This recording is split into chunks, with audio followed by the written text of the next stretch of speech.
Welcome back. I guess today I'm going to show you how to dig a hole.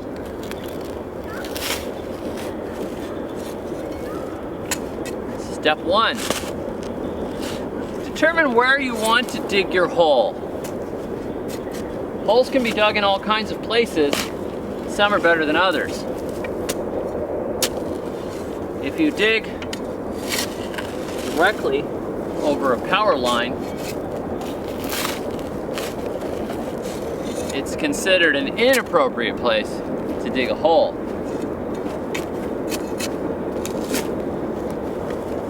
Number 2, determine what you want your hole for. Are you going to dig a hole, see how far you can reach? If you can make it to China? Little hint, that only works if the Earth is a sphere. And we don't know that yet. Nobody knows. Banned from YouTube! I'm not actually just digging a hole today. I'm digging a hole for a specific purpose, and it is not to get to the other side of the sphere. No, I am digging a hole to do something crazy. The reason I'm digging these holes, you can thank Practical Primate on YouTube. I'll put a link to his video because he posted a video, actually a couple of videos, on a pair of trees that were growing right next to each other and making nuts. Pecan trees. 2 pecan trees right next to each other, dwarfed, backyard size pecan trees that were making nuts. Now if you know pecan trees, they normally get 60 feet, 80 feet, 100 feet tall. It's a big tree. These were backyard size. Most people say, oh man, I can't do pecans. I would love a pecan tree, but it would take up my whole yard. So today, because of Practical Primate's video, I thought, hey, why not try this? And I want to thank my friend Greg, who sponsored this video by buying a pair of pecan trees for me to try this with. He said, why don't you try that? I will. Let's do it. It still doesn't fit. You got to plant these things at ground level to where they were. At least you should, unless you're being really lazy. I mean, you want to be really lazy, you can mound up. You can mound the soil up around them and pretend that you planted them on a tiny hill. Oh yeah, some of my ancestors, they were those mound builders. You know those mound builders? Mound State Park. You know, the ones with the double rows of teeth, 12 feet tall. My ancestors, they were mining copper, planting their pecan trees high. Mound builders, just like me. Nope, we're not gonna do that. We're gonna fill this thing. We're gonna go all the way. All right. There we go. That's one tree.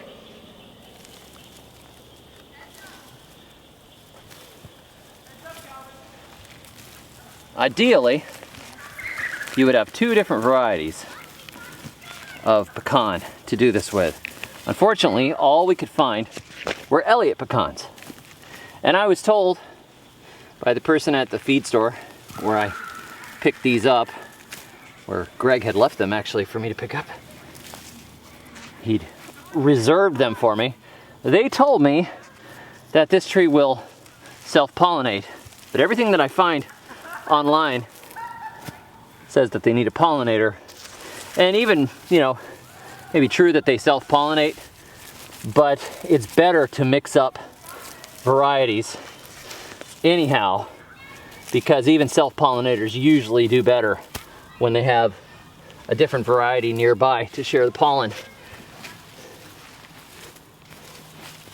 But here we go. We've got two Elliots, we'll do them side by side, which means we'll have to plant another pecan tree somewhere around here, just in case, that can pollinate when we can get a hold of one. There's one.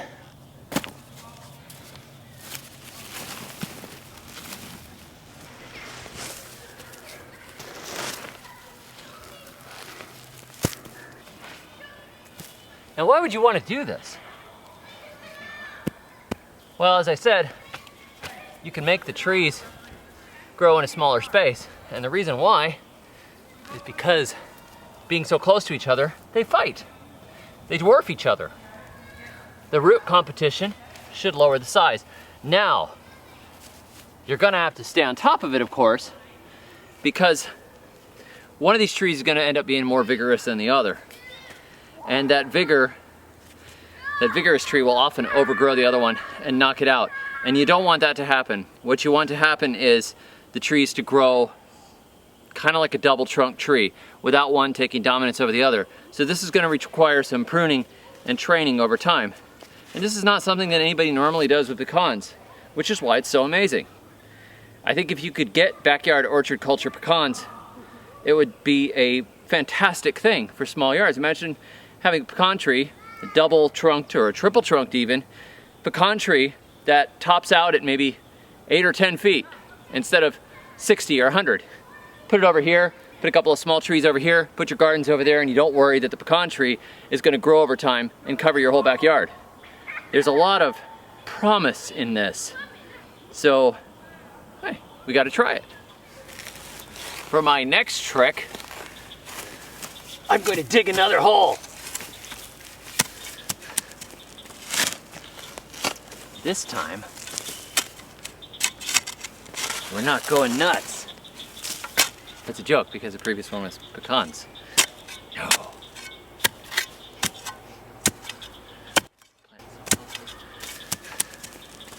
Man, this ground is hard.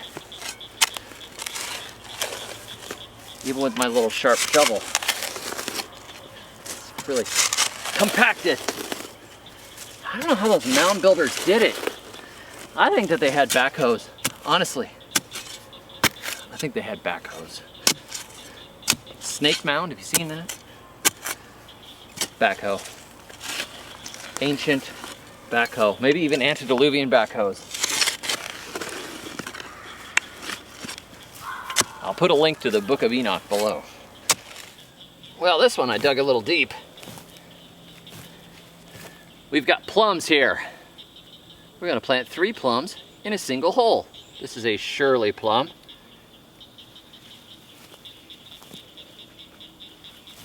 Plant that one to this edge.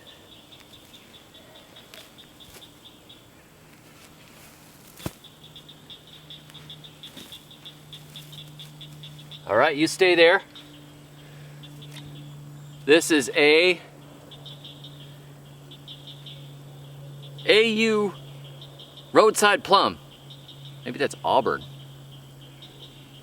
Don't tell any of my Roll Tide friends here. Roadside plum. So what we're trying to do is get them a 1.5 feet apart or so. You stay there. The last one, this one's looking a little weak. Hopefully it does okay. We'll plant it on this sunny side. This is a golden plum.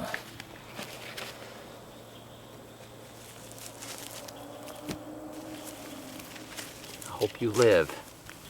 It'd be sad if I lose one. It destroys the balance.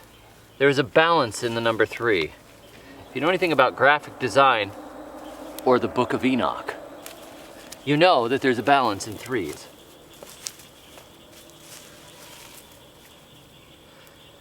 Three legs is the first balance point for a stool or a little table. We have past, present, and future. We have Father, Son, Holy Spirit. Got all kinds of 3s. So I want 3 plums. It just seems right. 4 seems weird. And 2 is too few. We'll do that with pecans because they're expensive, but these only cost me 10 bucks a piece. And now we're not done yet.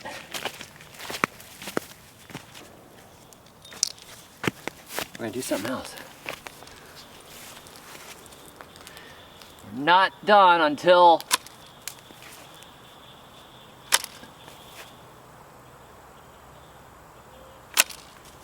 we cut them off. Now we could switch graft them all. Change tops on all of them. I'm gonna throw a little bit of this material here to mulch them. Dug this rotten tree bark and stuff out of the woods.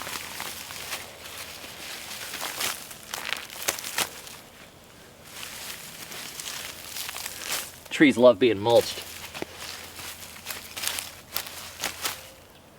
Makes them feel like they're in a forest, I think. One more trick, and then we'll call this video.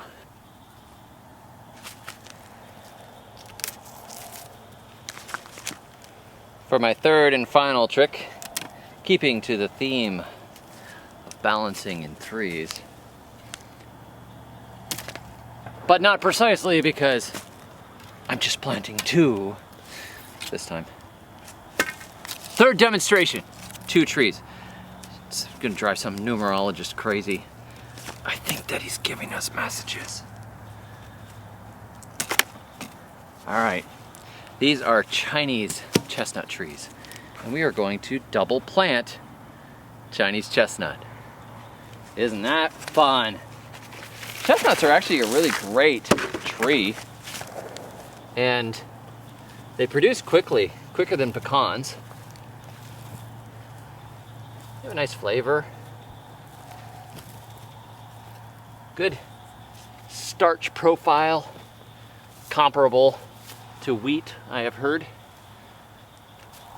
But unlike wheat, they don't have gluten. A lot of people can't handle gluten. Let's see what the best way to angle this baby out. Probably like that. Don't you love doing this mad science stuff? What are you afraid of? I tell you, some people, I can't even get them to plant 1 tree. I spend weeks trying to figure out where they're gonna plant 1 tree. Oh, I don't know. I don't know. I don't know where I'm afraid. I have so much fear. Look, lose your fear. Plant trees, it's not that big a deal. I mean, have you seen the woods? The woods are crazy. Trees everywhere, like all on top of each other and stuff. Some of them productive, some of them not. But God doesn't mess around. He plants trees everywhere. Each tree's making thousands of seeds every year, chucking them all over the place. A few of them grow here, a few of them grow here, some of them grow in the wrong spot, some of them grow in the perfect spot. You see what happens? I mean, if you propagate your own trees in particular, it doesn't cost you that much. So I'm always telling people, propagate your own trees. I even wrote the book, Free Plants for Everyone, The Good Guide to Plant Propagation. Free plants for everyone. It's not hyperbole. Anybody can propagate trees. As a matter of fact, I have some chestnuts coming in the mail very soon here, so I can propagate a different variety all on my own. I just saw these at a plant nursery, and I did succumb to temptation and buy them. Now we've got something really crazy and really fun to see what happens. You know, the worst thing that could happen, I guess, is one of them decides to die. But even then, we've still got 1 left. Got some redundancy here.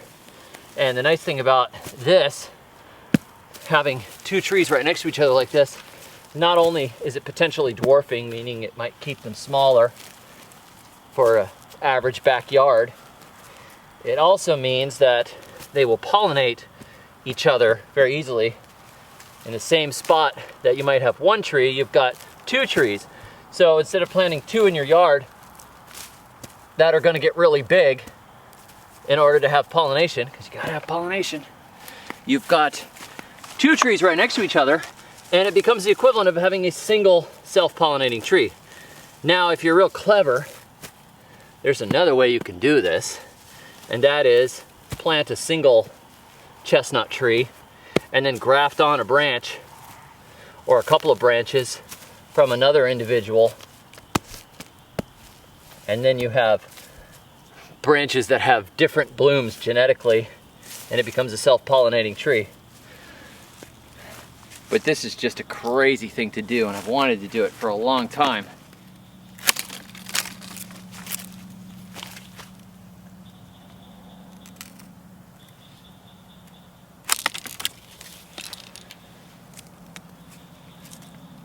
Pretty neat. Pretty neat. This time of year, like I was saying, if I wanted to make a self-pollinating tree all by itself, I could take this piece right here, graft it onto this branch, or take this piece, graft it on over here, but we're not gonna do that. Different experiment for a different day. Now the last part for planting trees, whether you're planting 1, 2, or 10 in a hole, don't plant 10 trees in a hole, that's weird. But the most important thing at the end is to make sure you water them in really well and keep them watered. Keep them watered. For goodness sakes, I can't tell you how many times, you know, I have seen people put trees in the ground, and I've done the same thing when I was younger. Put trees in the ground and think, they're fine, I watered them in real good. Water them every week or two, if I remember. And they take a long time to get established. If you want them to establish well, water them like you water little seedlings and transplants in your garden. Baby them. Give them mulch, give them lots of water, and soak them real deep. When I was getting the pecan trees from the feed store, the feed and farm store, the gentleman that works there told me, when you plant these pecans, water them and water them and water them and keep them watered. If you want them to establish well, he says, so many people miss it. They need that water at the beginning. They need to get their roots deep. You need to soak them real deep. Let that water run way down into the hole. Get the air pockets out at the beginning. And not only that, make sure that the roots don't dry out, that the tree is not stressed at all when it's trying to establish, when it's trying to grow. If you want fruit or nuts quickly, you gotta really, really baby them at the beginning. When these guys wake up, I'll give them some fertilizer too. I'll keep them mulched. Hopefully I'll get some irrigation out here before too long so I don't have to stand out here with a hose. But you gotta keep that water on them. One last tree. Wait, one last pair of trees in the same hole. All right, hose is stuck.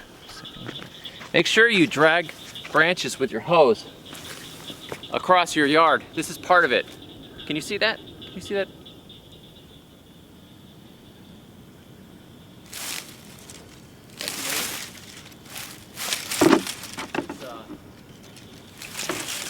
Professional YouTube channel. There's a book you have to read. Other than my book, Free Plants for Everyone, you have to read that too. I'll put a link to that in the description. But there is a book by Ann Ralph called Grow a Little Fruit Tree. And it ties into and is based in part on the work of the guys at Dave Wilson Nursery. By the way, Dave Wilson Nursery, would you please post more videos? I absolutely love your videos. The multi-tree planting thing, unbelievably good. I want more, I want updates. But anyhow, I'll put a link to Dave Wilson below too. But get the book, Grow a Little Fruit Tree by Ann Ralph. It will change everything you know about trees and what you can actually do with them in your backyard. Really a great book. So anyhow, thanks for joining me. I hope this is inspiring and entertaining. And yeah, give it a try. We have to be backyard scientists here. We'll figure out what happens over time with these growing you know, with these experiments. Practical Primate. Thank you for posting your video. More people need to do this kind of thing. He said, I can't recommend this. I don't know yet. This is just one pair of trees, but it's working so far. And let's see how it works in other people's backyards. So all you guys go out and do it. And if you do it, and if it works, post updates, post videos, post blog posts, whatever. Let me know. Thanks for joining me. Check out the links below. Like, subscribe, and all that stuff. And until next time, may your thumbs always be green. Buried my rabbit neath the cherry tree one fine afternoon. Someday I know that we'll meet again on a fruit salad spoon. And I want to do this as a demonstration. Not because I need to. I don't have to.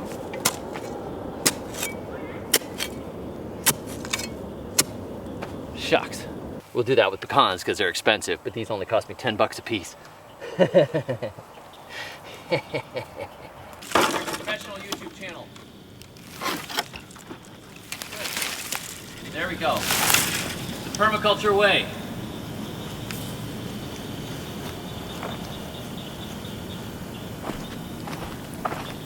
Huh. No water coming out. Oh, there we go. That's a lot of roots.